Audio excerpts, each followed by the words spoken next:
Tata tata যা। এটা আমরা বেরোবো, আমি মা মানে বাবা রেডি গেছি, কোথায় যাচ্ছি আমরা কাছে হচ্ছে মাছ ভাজা, এখানে মাছ ভাজা অনেকটা তেল চাল করে রেখেছে, হচ্ছে পুঁইশাকের ঝাল, ওই মাছের মাথা দিয়ে পুঁইশাক, আর এখানে আছে কাতলা মাছের ঝোল মানে কাতলা কালিয়া। ব্যাস মেনু ওইটা দিয়ে।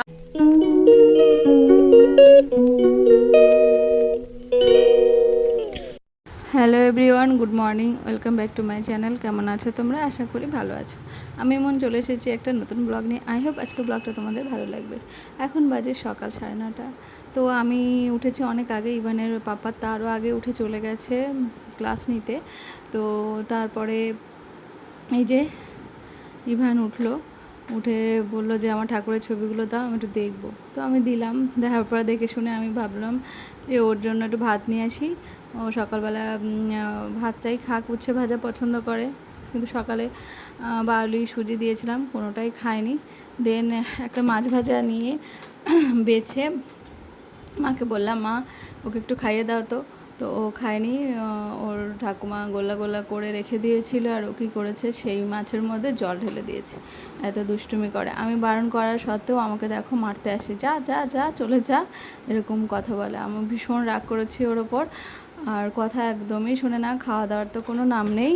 আর দেখো কতটা মাছ, অনেক মোটা একটা মাছ ছিল, ওই মাছটা পুরো জল ঢেলে নষ্ট করেছে, মানে কারো খাওয়ার যোগ্য রাখেনি আর কি। এইরকম দুষ্টুমি করতে থাকে।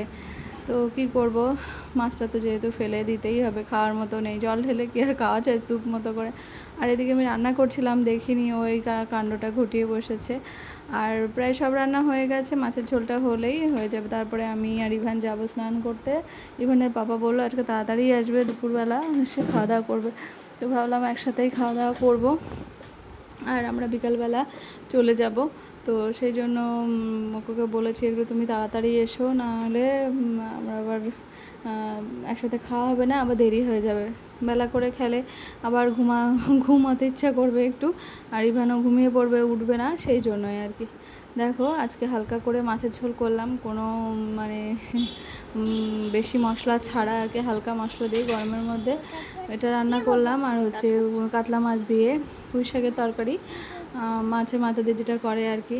আর এদিকে দেখো সেই ফাঁকে ও গাছ থেকে বেলফুলগুলো এনে সুন্দর করে ছাড়াচ্ছে, আর গন্ধ শুকছে, এরকম দুষ্টুমি করছে। আর এদিকে দেখো আমাদের বাতাবি লেবু গাছ, বাতাবি লেবু অনেকগুলো ফলেছে, বড় হতে অনেকটা টাইম লাগবে।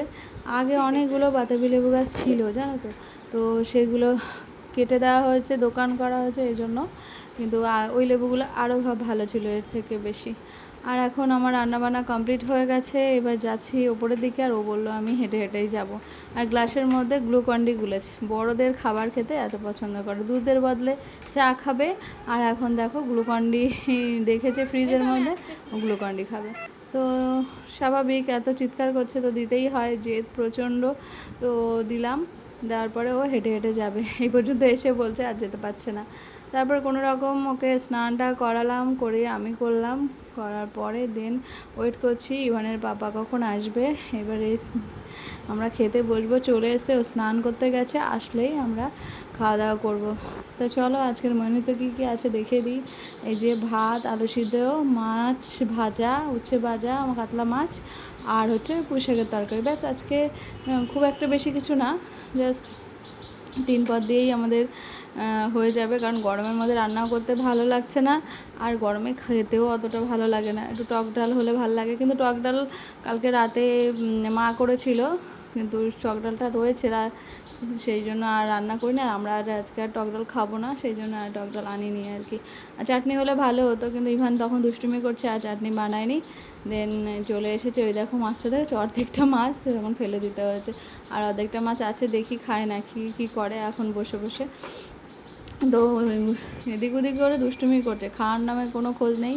বাবা বাইরের খাবার একটা আনলো, কি সেটা খেলো, আর ভাত খেতে চাচ্ছে না। সেই দুপুরের ভাতটা ফ্রিজে রেখেছিলাম, নিয়ে এসেছি, এখন ভাতগুলো নষ্ট করব, সেই জন্য নিয়ে আসলাম, আমি খেয়ে নেবো আর কি।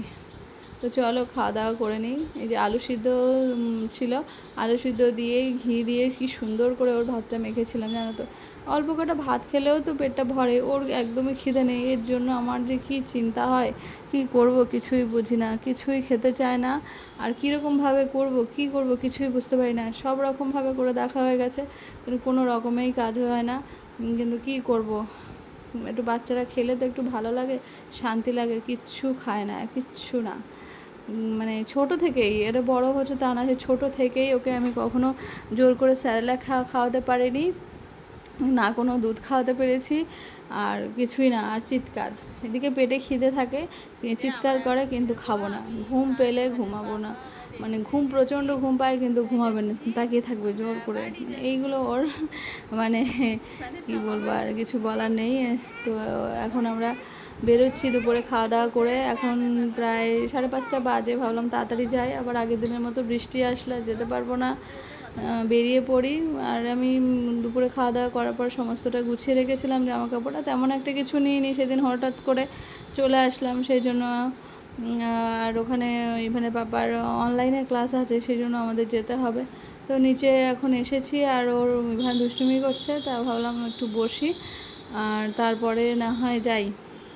তো সেই ফাঁকে ভাবলাম তাহলে দেরি যেকালে হয়ে গেছে, তাহলে একটু চা খেয়ে যাই, 7:30 বেজে গেছে, বাইরে গিয়ে আবার চা খেতে হবে। ভাবলাম বাড়ি থেকে চা খেয়ে যাই, এদিকে এটা ওটা গোছাতে। মা আবার সকালে রুটি বানিয়েছিল, রুটি তো আমি খাইনি, সকাল থেকে কিছু খাওয়া হয়নি, রান্না বান্না ঢুকে গেছিলাম সেই জন্য। আর ভাবলাম একবারে ভাত খাবো, তো ভাত খাওয়ার পরে আর রুটি খাওয়া হয়নি। তো সেই রুটি মা দিচ্ছে, প্যাক করছে। আচ্ছা তাহলে ততক্ষণ চাটা খাই। তো এই যে চা খেলাম আমি, মা, রাহুল, এই যে ইভানও বসে গেছে চা খেতে। তো ও তো চা দিয়ে বিস্কুটটাই খায়, চা খায় না। এই যে আমরা নিচের ঘরে পেছনে দেখতে পাচ্ছি সরস্বতী ঠাকুর, ইভানের হাতে খড়ির দিন, সেদিন আনা হয়েছে। তো এখন বাড়িতেই মা পুজো দেয় আর কি। এই যে আমরা বেরোনোর সময় খুব চিৎকার করছিল, উঠবে না গাড়িতে। তো মা দেখছে চল দোকানে যাই, কিছু একটা কিনে দিই, যদিও ঠান্ডা হয়। ঠিক আছে যাও, দেখো ঠান্ডা হয় নাকি। কিন্তু মজার কাণ্ড হয়েছে কি, গিয়ে দেখে আইসক্রিম আনতে গেছে, এবারে গিয়ে দেখে আইসক্রিম নেই, একটা দুটো আছে। তো গলা, তো তাও গলাটা নিয়ে এসছে, যেই প্যাকেটটা খোলা হয়েছে দেখে যে পুরো গলে গেছে, আর কেমন চ্যাপটা, দেখতে ভালো না, ও দেখতে ভালো না হলে খাবে না। তো যাই হোক, সেটা আবার মাকে দিয়ে এসেছি, মা তুমি খেয়ে নাও, বেকার পয়সাটা নষ্ট হয়েছে। ও খেলো না, মারও খারাপ লাগছে যে খারাপ কেমন একটা আইসক্রিম বেরোলো। তো মা বললো ঠিক আছে তাহলে থাক। তারপরে আমরা বেরিয়ে গেলাম, আর এই যে আস্তে আস্তে আমাদের রাস্তায় পড়ে একটা স্টোর মুদিখানার। তো এখান থেকে একটু বাজার করে নিই, যেহেতু বাড়িতে গিয়ে আবার বাজার করতে হবে, তো সেই জন্য এখান থেকে একটু বাজার করে নিলাম। কারণ মুদিখানার কোনো কিছুই নেই, তেল থেকে মশলা থেকে চাল থেকে কোনো কিছুই নেই। তো এখান থেকে একটু বাজার টাজার করে নিলাম, গিয়ে তো আবার খাওয়া দাওয়া করতে হবে।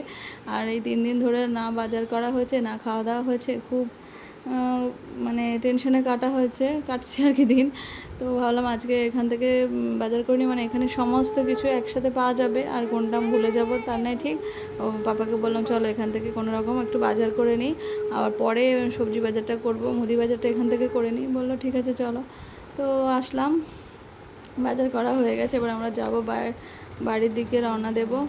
আর ললিপপ একটা খাচ্ছিল, ওটা খাবে না বলে আবার একটা খাবে, সেই জন্য আমার একটা খেতে চাই। দেখো খ্রিস্টান পাড়া চার্চটা, এই চার্চে আমরা আগে পড়তে আসতাম, মানে ইংলিশ পড়তে আসতাম আমি আর ইভানের পাপা। তো এখান থেকে আমাদের পরিচয় হয়েছিল, তো সেই জন্য একটু ভিডিও করলাম। এদিকে আসলেই পুরনো স্মৃতিগুলো মনে পড়ে যায় আর কি। এই যে ডন বস্কো স্কুল, তো এখান থেকে আমাদের দুজনের আলাপ, তো সেই জন্যই আর কি দেখালাম তোমাদেরকে। খুব মানে গুরুত্বপূর্ণ একটা জায়গা আমাদের জন্য আর কি। দেন এখান থেকে চলে আসলাম হচ্ছে সেন্ট্রাল পার্কের এটিএম থেকে মানে পাপা কিছু টাকা তুললো, টাকা তুলে দেন আমরা এখন বাড়ির দিকে চলে এসেছি। এই যে বাজার করে নিয়ে আসলাম, ওই মুদি মাল যা হয়, ভাবলাম যে পুরো মাসেরটা করে নিই।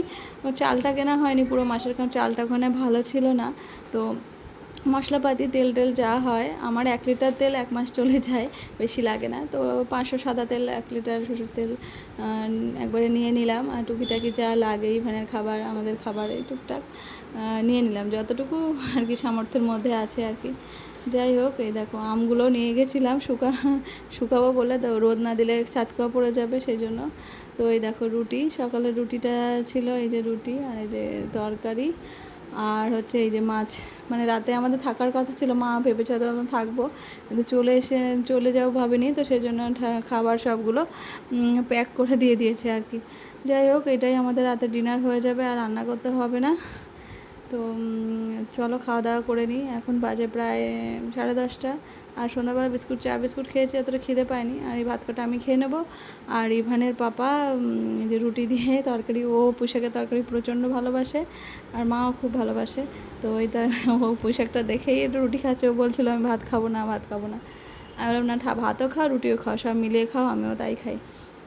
তারপরে দুজনে ভাত রুটি মিলিয়ে খেলাম। আর মা রুটিটা খুব সুন্দর করে, নরম করে রুটি মাই বানায়, মানে বড় বড় আর নরম বানায়, খুব খেতে ভালো লাগে। আগে আমার রুটি খেতে একদম ভালো লাগতো না, কিন্তু মায়ের প্রেগনেন্সির সময় মায়ের হাতে একটা দুটো রুটি খেতে খেতে মানে খিদে পেতো, তখন থেকে একটু একটু পছন্দ করি আর কি, ভালো লাগে খেতে। তো আমি বেশি খেতে পারি না, একটার বেশি, তো আমি খেয়েছি একটারও অর্ধেক ভাত খেয়েছি। আর এই যে ইভানের জন্য খেজুর, আর দেখো পা দিয়ে সরিয়ে দিয়েছে, ওর জন্য খাবার বানিয়েছি, ওরকম লাথি মেরে সরিয়ে দেয়, হাত দিয়ে সরিয়ে দেয়, এরকম দুষ্টুমি করে। তো এখন বাজে রাত তখন দুটোর বেশি হয়ে গেছে, আমাকে উঠিয়ে খাবার বানালো, কিন্তু খাবার খেলো না, এরকম দুষ্টুমি করে। নিজেই বলছে আমি খাবো, খিদে পেয়েছে, একটার পর একটা করেই যায়, কিন্তু ওর মন পাওয়া যায় না, কী করবো আর। বাচ্চারা না খেলে তো একটুও ভালো লাগে না। গরম দুধ দিই, দুধও খাবে না, কিছুই খাবে না, ও যে কী চায় কী জানি না। তো হয়তো সব বাচ্চারা এরকম করে, আমার তো অন্য বাচ্চাদের কেমন করে আমার জানা নেই, কিন্তু আমারটা করে, আমি এটাই বুঝি, কী করবো। আর প্রচণ্ড ঘুম পাচ্ছি, ঘুমিয়ে প্রায় পড়েছিলাম খাওয়া দাওয়া করে। ও আমার উঠে তারপরে আবার ওর জন্য খাবার বানালাম, খেলো না। তারপরে সেই আন্টি খই দিয়েছিল, সেটাই খেয়ে ঘুমিয়েছে। তো চলো আজকের ব্লগটা এখানেই এন্ড করছি। তোমরা ভালো থেকো, সুস্থ থেকো, গুড নাইট, টাটা।